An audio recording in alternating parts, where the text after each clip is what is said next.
Okay.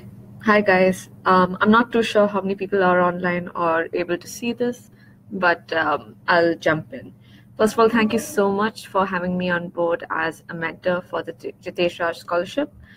The topic that we are going to be talking about is technology, the current trends in technology, and its impact on various aspects of society. So I will be talking to you about how one should go about their thought process when it comes to thinking about the topic and coming up with one's thesis. But before that, I'll go into a brief introduction of myself. And just to give some background, so yes, I did go to NIT Trichy. I graduated in 2012, and I've done a lot of things after that. And one thing that's been common throughout my journey is finding problems and trying to solve them. And I've done it as an entrepreneur, and I've been doing it as an investor over the past few years, both in India and now for the British government. So I was born in United Kingdom, in Wales, and this is actually where I was born. That's me on the right, and that's my brother who also went to NIT Trichy. He graduated in 2016. His name is Rachana Ramchand. This is where, of course, I spent my undergrad. And I'm sure you guys would have seen this photo, but this happened in my batch in one of my friends' rooms. So credits. I did computer science over there.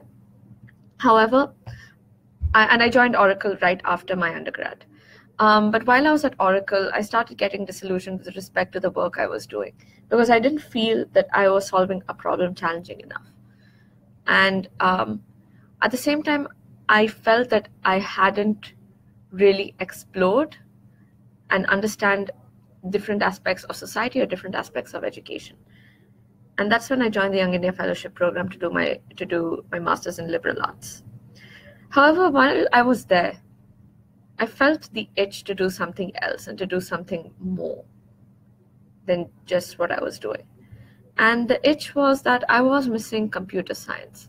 I was missing utilizing that analytical bent of my mind. So what I did is I met a coder, another coder in the batch, and we started brainstorming ideas. And none of them were good enough. So what we did is we went and Googled the top 10 coders in the world, and we wrote them an email that basically said, give us a problem that you think is impossible to solve, and we will solve it for you in 6 months. And thus rose our startup, Niveshi, a fintech startup. It was a social trading platform where we helped people make smarter investments. And we did it around a year, but just like many other startups present, it didn't really go anywhere. We raised some amount of funding, but we faced a lot of issues, regulations, user adoption challenges, and so on. It was there that more than these challenges or more than these learnings, there was something else that emerged. And the key learning that I had personally was that finding a problem to solve may be exciting, but also ensure that you are also passionate about the problem at hand. It isn't sufficient to just find a trend out there and then write about it and do your research, unless you truly feel for the trend and truly feel for the cause. It's not sustainable otherwise, and it may come out in your answer as well. So be careful and do think about that. From there, I've moved on to work with a VC in Delhi. So we were called Asha Impact, and I joined as the first employee. So we invested in social entrepreneurs. We worked with them closely, investing in their business, helping them grow, working with the government at the same time.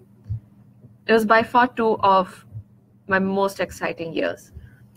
I managed the education and the energy sectors for us, and these are photos of two of the companies that I invested in and worked with. One is Greenway, a cook stores company based in Bombay that made appliances. They made appliances for the mass market. The other is Avanti Learning Centers, an education company based in New Delhi. And both of them, both sets of founders, they were passionate about what they were doing. And it wasn't just about finding a market need and solving a problem, but it was about being passionate about the problem at hand. So in the case of Avanti, they wanted to revamp the education system in India, and they wanted to leverage technology for the same. Greenway saw that cooking was a problem. They had faced it in their own homes as well. And they decided to make a product that helped customers in rural India cook in cleaner, healthier ways. I went to INSEAD for my business school, and after that, I ended up joining the British government in the development finance arm. So we work with businesses, work and invest in businesses in both South Asia and Africa and help them grow. I've worked on deals in India, in Somalia, Myanmar, Nigeria, and so on. And every time you invest in one of these companies, one of these firms, you always ask them this one question: why is it that you are solving this problem? Why do you think you can solve this problem? Because at the end of the day, team is probably the most critical. And this is why it's really important for you as well that you as a person, your ideas, your interpretations comes on the paper and not just some data or evidence that you've seen on the internet.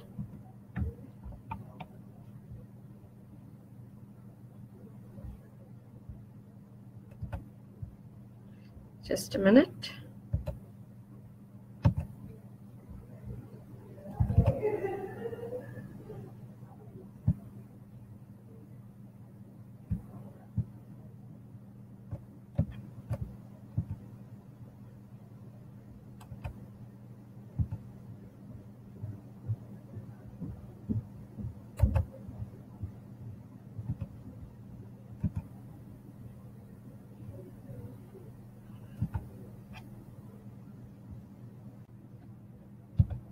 Sorry guys, got disconnected there. So this brings me back to the topic. Discuss a current trend, technological trend issue, and provide original personal insights on the impact it has had on other aspects of the society, economy, business, environment, psychology, and so on. So my general advice to you would be number one. First of all, impact signifies change and evolution. Think clearly about when you're writing about impact, what do you mean and what are you talking about? So for example, I can talk about the impact of, let's say, digital money or digital payments today. What you're essentially trying to answer is what has the change been since the past and how has it evolved today? Secondly, is balance the positives and the negatives. Yes, impact can be positive, there's a lot that technology has done in society today. However, there are a lot of challenges as well. And it's important to think about both sides of the coin. I would advise you to not balance your viewpoints, and not focus on either the positives exclusively or the negatives. And the third part, which is what I'm going to go into right now, is the approach. First of all, can you hear me? Am I live?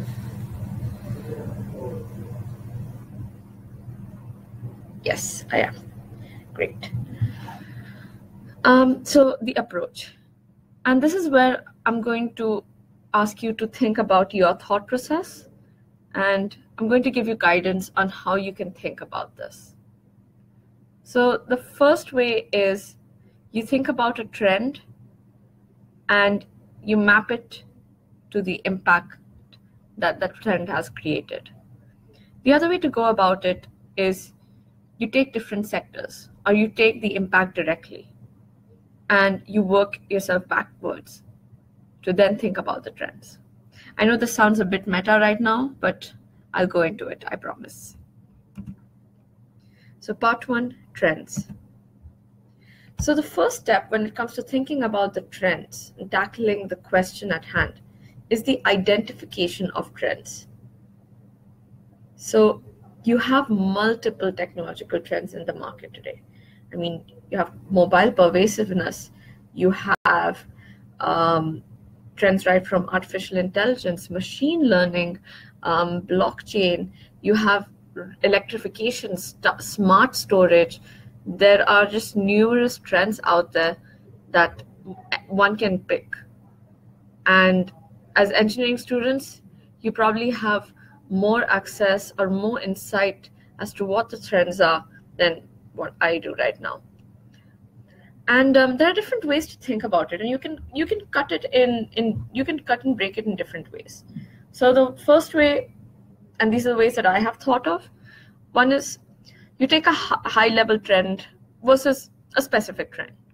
A high-level trend could be something like the pervasiveness of tech. A more specific trend could be something like digital payments. And both are equally valid. There is no right and wrong answer. The second cut could be taking a high-tech trend versus a more generic, simplified trend. High-tech one could be something like blockchain, artificial intelligence, and so on. A more general one would be electrification, for example. The third kind of trend, or the third kind of cut, is taking something that's cross-cutting or taking something that has niches. And just to give you an example over there, a cross-cutting trend could be something like search engines. You may want to talk about the multiple companies out there. You may want to talk about the evolution of these companies and the impact that it's had over time. Or you may want to talk about a more niche product, or a company, for example, Apple. And just the presence of a company like Apple in the market today with respect to its technology, or even for that matter, going a step deeper, the monopolization of products that a company like Apple has, and what effect that has had on society. So, and what I would suggest is come up with many trends. One activity that we did at business school is we had so in our classroom, all of us were asked to answer, what do you think are going to be the trends of the future generation? And on our phones, into a word cloud, we entered a survey. We all put in what we thought were going to be future trends. Lots of different themes emerged, and themes that I had not thought of at all. But again, my suggestion would be to start off, think about as many trends as you can, and after that, prioritize. Once you prioritize a few trends that you think are relevant to you and you have some general idea about, again, I would suggest to please not reinvent the wheel. It's not worth it at this stage. But once you have that in place, then it's about doing your research. Research is not just about going on the internet and trying to figure out details of, I don't know,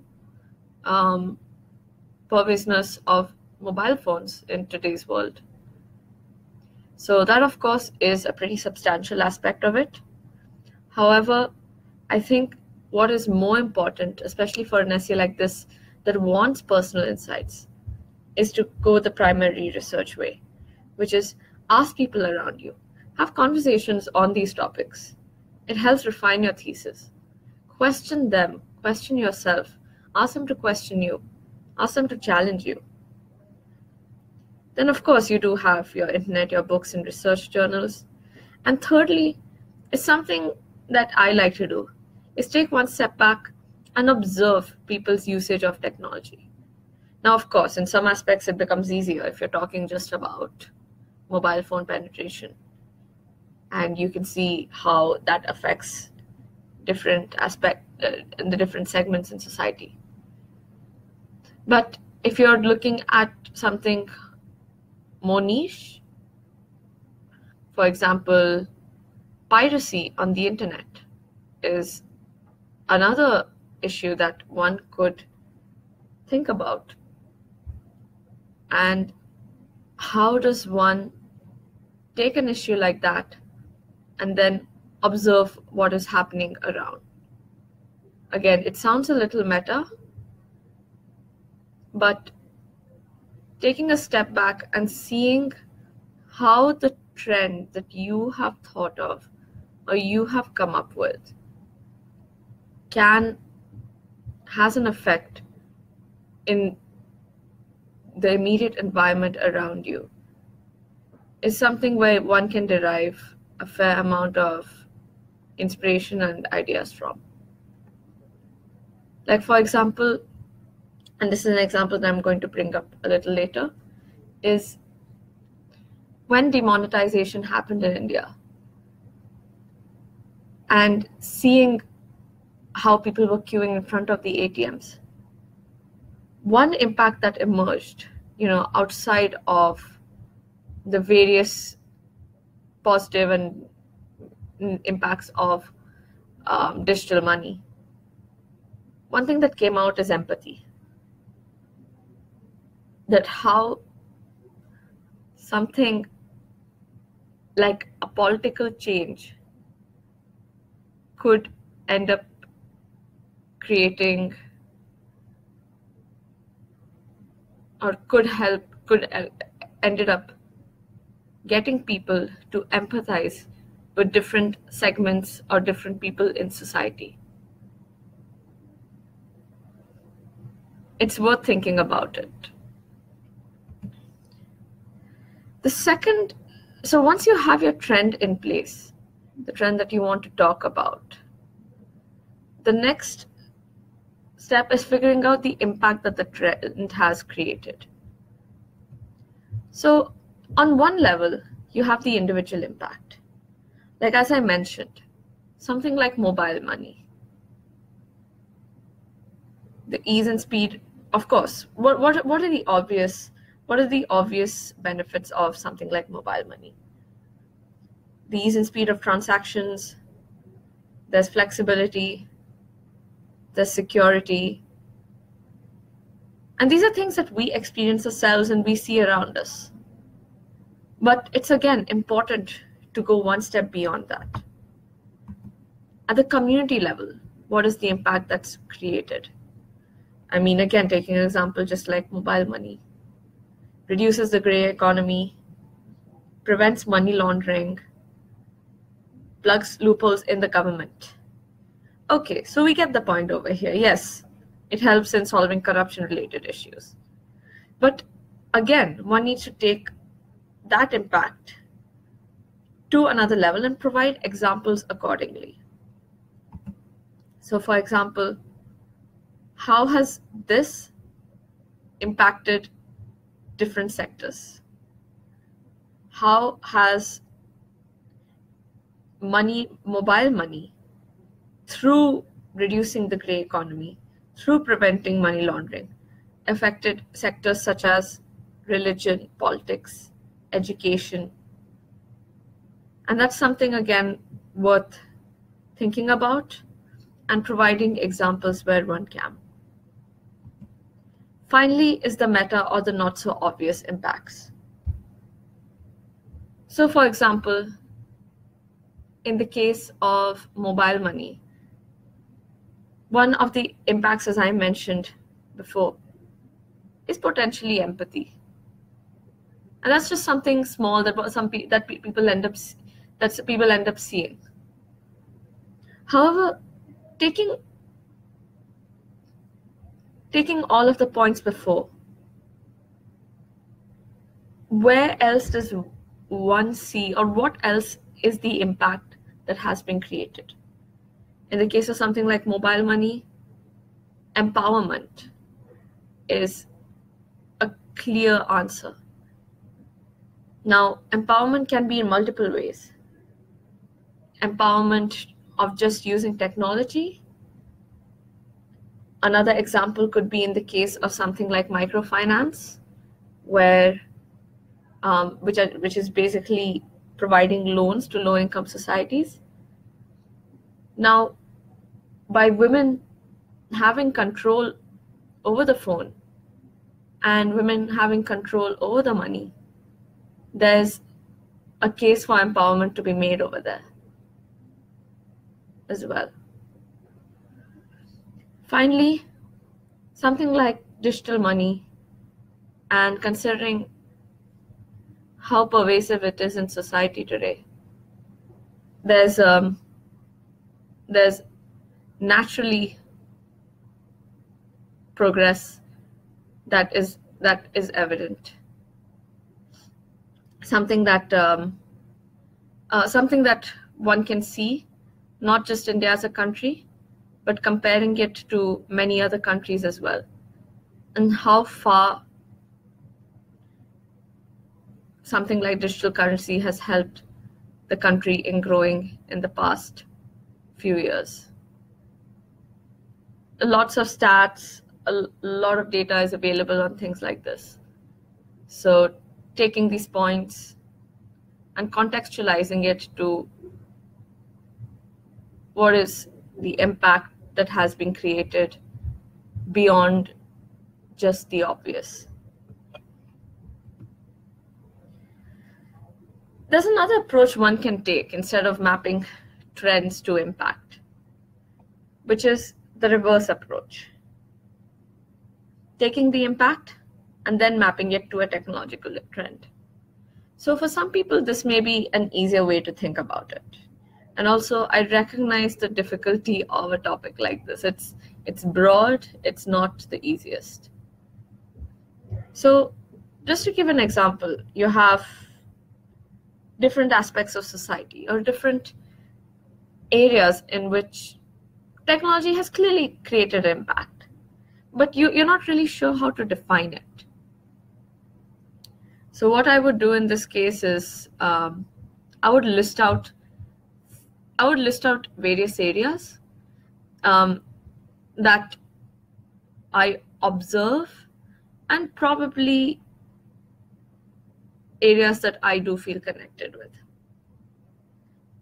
So you have, I don't know, books, politics, religion, journalism, shopping, music, sports. Now let's take an example of something like music.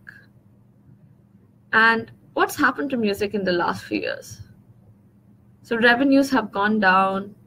Music as an industry has lost a lot of money. And why is this the case? Yes, technology. But what is it about technology? As mentioned earlier, there's something called piracy. The free aspect of the internet. The fact that so much today is available for free. And if you want, that is another topic that you could potentially consider talking about, or not this particular topic, but taking an approach like this. So in which case, the topic that I would potentially consider is, or the technological trend would be something like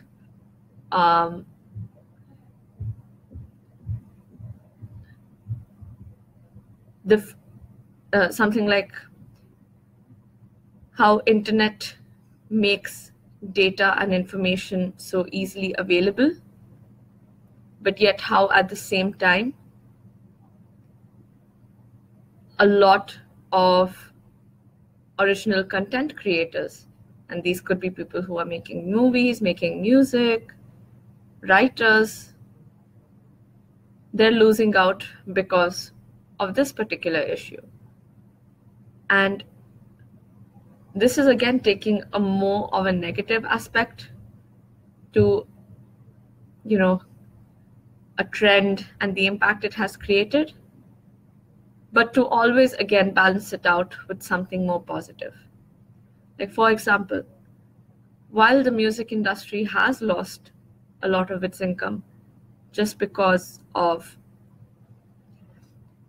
how easy it is to share on the internet and to pirate information, at the same time, the internet does give a lot of musicians the platform to express themselves and share their music, which is something that wasn't really seen in the past, or people were not able to do it. And so now you have this particular point on the availability of information, and you can then map it to not just music, but other sectors present. Like, for example, journalism. Journalism, we've seen both sides of the coin. People, of course, have access to a lot of information today. It's so much easier to be aware of what's happening in the world. But of course, to counter it with the negatives, the fact that biased news does exist, biased journalism does exist,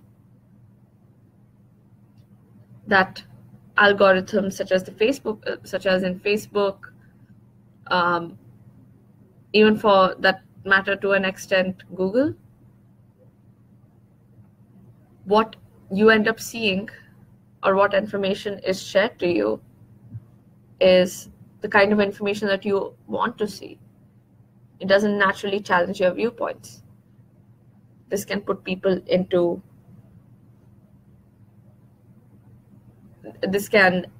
while the internet is a place where one can gain a lot of different information, a lot of different insights, this also puts people's sources of knowledge in some sort of a bucket. So then the fact that something like fake news also does exist. So it's important to take these points and balance it out. And as mentioned before, what is most critical is your approach, your structure, your thesis. You don't have much space to write, and it's impossible to list every single impact that the trend that you're thinking about has created. So while you would probably want to focus on a few areas of impact, just because of the paucity of space, one part that is critical is to relate it to you. And by relating it to you, it's not about writing about yourself, but to bring in the you element and the fact that it's okay to state an opinion that isn't backed by evidence and data. This is something that a lot of people struggle to do because, again, you have so much information out there and you may have your thoughts on a particular trend or an impact that the trend has created, and you may go on the internet and Google the positives and negatives. But it's also okay to share your insight, and it's not just it's okay, it's necessary to share your takeaway from all of this, because ultimately there is no right and wrong answer for any of the trends that we discuss and the impact that's created.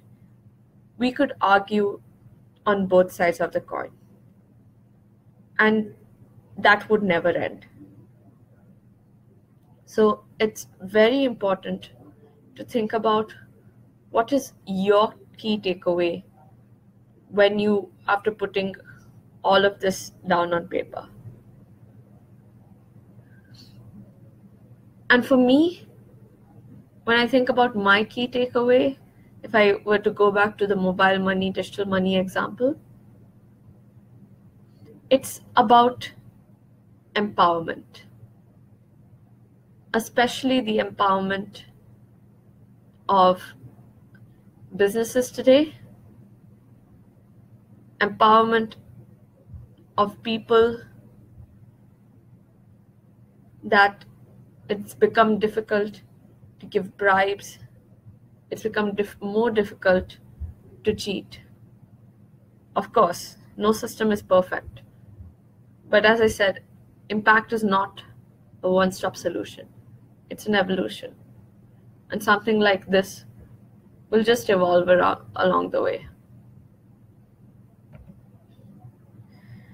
Finally, I'll end with things that you should keep in mind when you're writing this essay. First of all, get your hypothesis assumptions verified by many. Get your essays edited by a few. So by this, I mean that once you've come up with the trend that you want to write about, as well as the various impacts that's been created, speak about it to as many people as you can. Talk about your assumptions,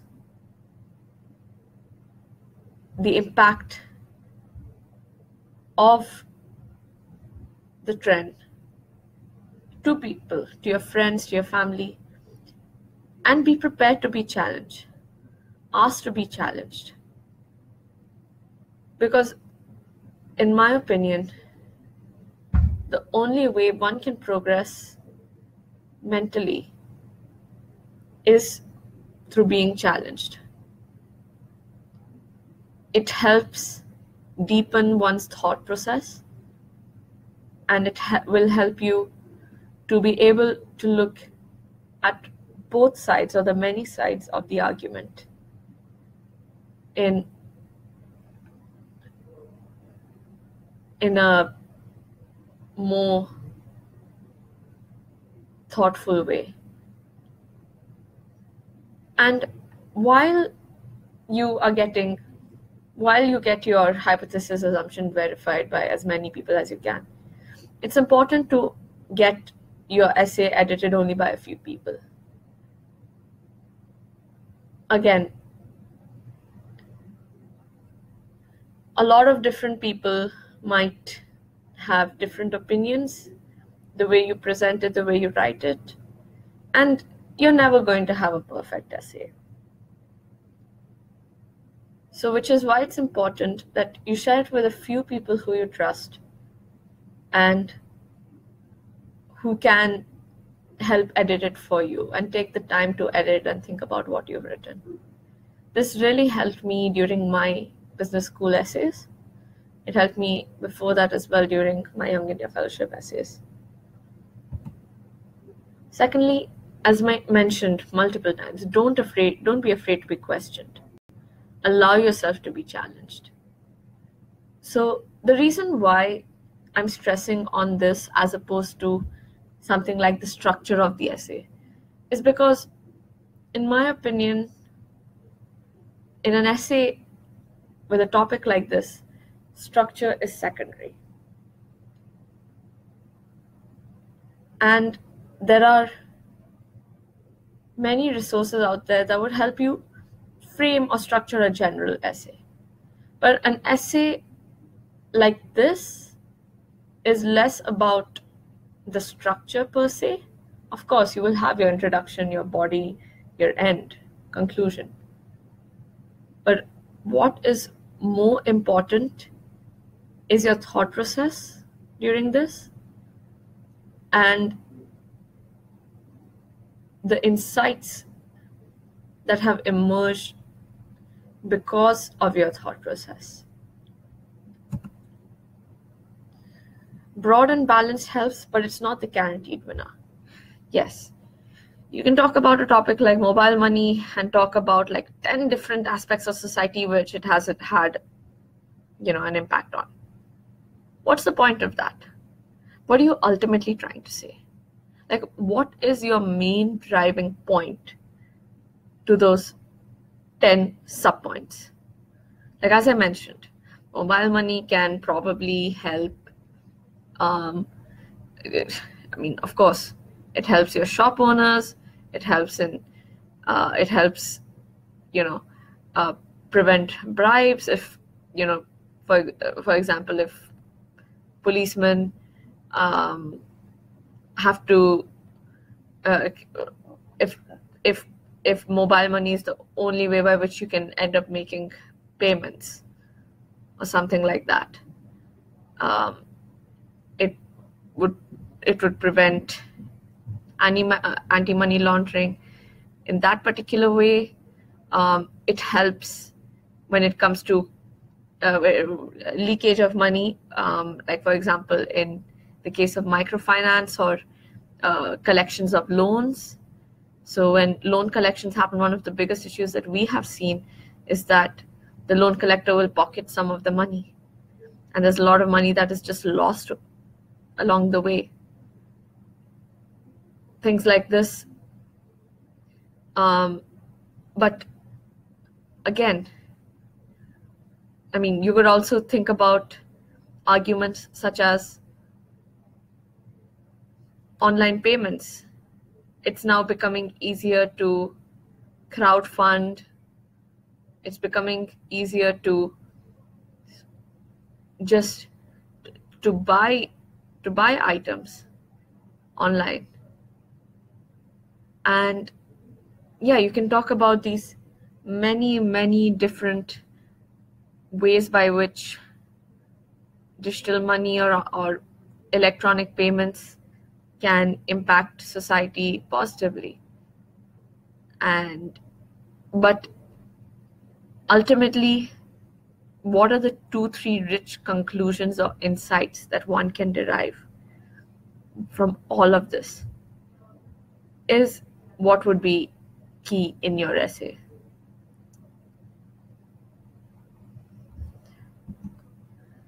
Finally, Ashley, point 4, trust yourself. It's okay to state an opinion that isn't entirely evidence-based. By this, what I'm trying to say is that, as mentioned before as well,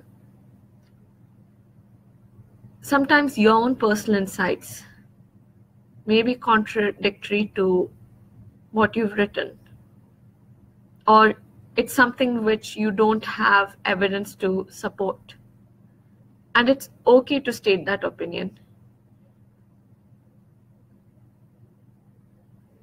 But it's but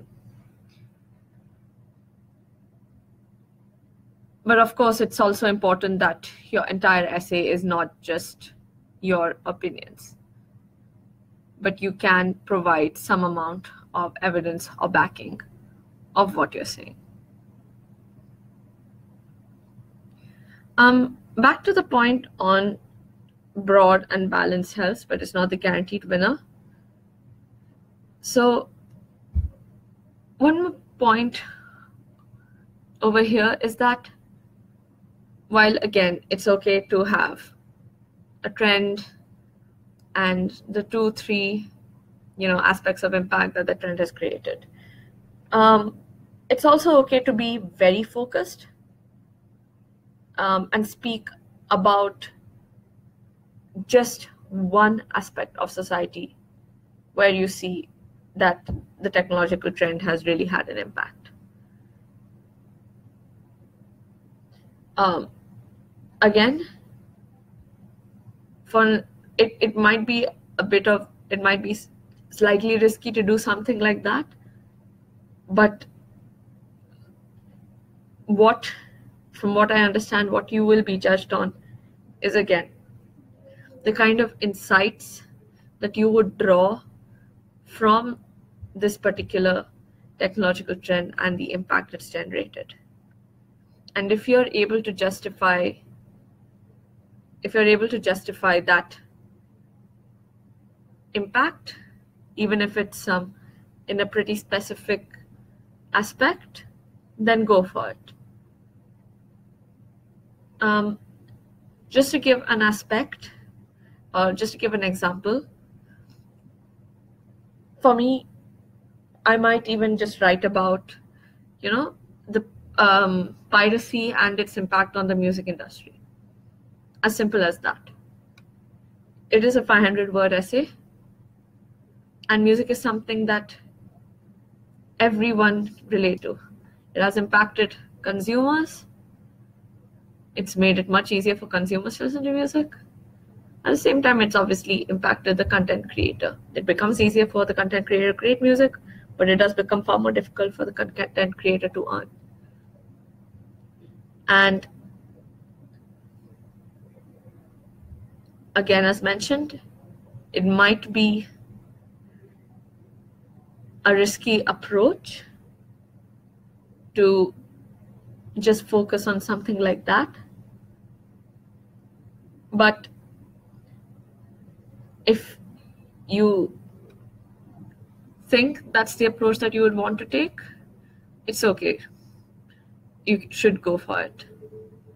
Though again, my advice would be to keep it relatively broad and more balanced. Finally, it's just important to have fun. And while it sounds like something extremely obvious, I would add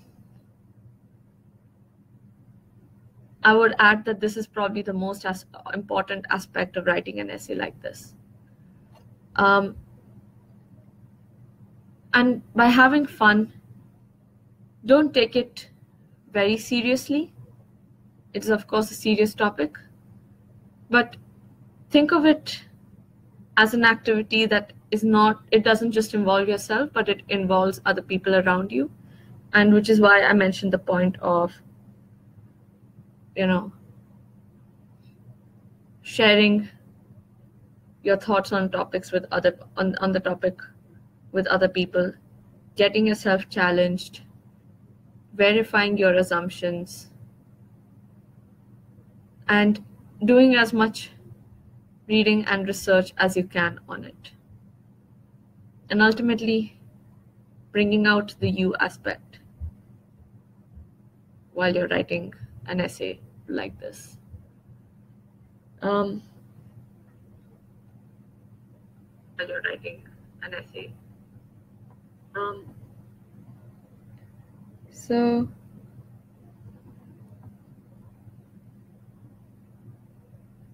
that's it from my end. If you have any questions, I would be happy to answer them.